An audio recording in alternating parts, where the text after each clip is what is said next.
Bonjour, aujourd'hui je vous retrouve pour un tutoriel comment mettre un Nobitsu à un Taeyang parce que on me l'a demandé d'en faire un tutoriel, mais je comptais déjà le faire bien avant qu'on me demande et pourquoi pas faire un tutoriel, n'est-ce pas? Donc j'ai reçu le mien il y a déjà quelques jours avant que je poste cette vidéo, donc je vous montre ce qu'il y a avec et c'est un Nobitsu aimanté, le voici.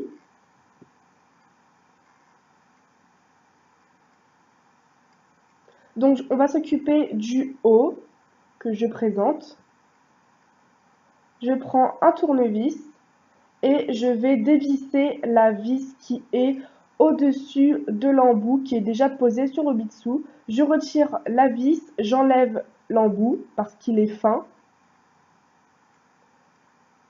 et je vais le remplacer par l'embout le plus gros pour que justement après la tête ballotte moins que si je mettais un embout fin.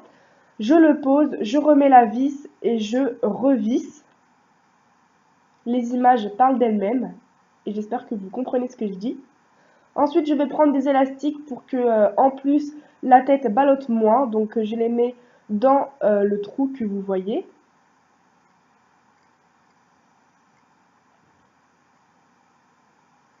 Voilà ce que ça donne. Ensuite, je prends mon taeyang et je vais mettre l'obitsu à mon taeyang. Donc, c'est Cole, pour ceux qui l'auraient reconnu. Bien sûr, vous remettez les poussoirs. D'ailleurs, j'avais galéré à mettre les poussoirs. Ensuite, vous remettez l'arrière de la tête et vous vissez les vis de l'arrière de la tête.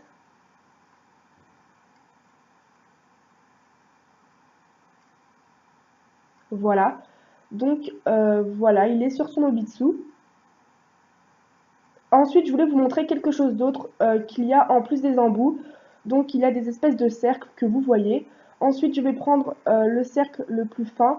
Là, ça va être pour les genoux. En fait, les cercles servent à ce que l'obitsu, enfin votre taeyang soit plus gros. Donc, le cercle, je le mets au-dessus du genou et je vais remettre la partie de la jambe dans le reste de la jambe. Enfin, je vais accoupler les deux parties. Donc, voilà ce que ça donne. Vous voyez très clairement la différence. Et ensuite, je vais faire pareil pour la cheville. Je prends le cercle le plus épais que je vais mettre à la cheville, comme vous voyez. Donc voilà ce que ça donne. Je remets le pied et voilà le résultat. Vous voyez aussi la différence. C'est toujours pour agrandir votre taeyang.